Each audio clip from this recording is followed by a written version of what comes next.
நாம் அழித்து விட்டோம் என்பதை அவர்கள் கவனிக்க வேண்டாமா? அழிந்து போனவர்கள் நிச்சயமாக அவர்களிடம் திரும்பி வரவே மாட்டார்கள். அவர்கள் அனைவரும் நிச்சயமாக நம்மிடமே கொண்டு வரப்படுவார்கள். பாருங்க, இதெல்லாம் குர்ஆன். எதுக்கு வச்சுட்டோம்? என்ன புரிஞ்சிருக்கும்? இப்படி ஒரு விஷயத்த அல்லாஹ் துக்கப்படுற விஷயம் யாருக்கா தெரியுமா? அல்லாஹ் இப்படிப்பட்ட நிலைமையில நம்ம கூட பேசிட்டு இருக்கிறான் பாருங்க. ஃபுல்லா யாசின் தான். யாசின்ல எவ்வளவு உயிரோட்டம் இருக்கு பார்த்தீங்களா? யாசின் எவ்வளவு உயிரோட்டமா இருக்குது பார்த்தீங்களா?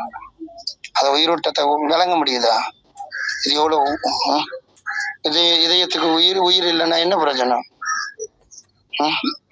உயிரோட்டம் இருக்குமா? அந்த இந்த இதயம் இருக்குதே என்ன பண்ணுது?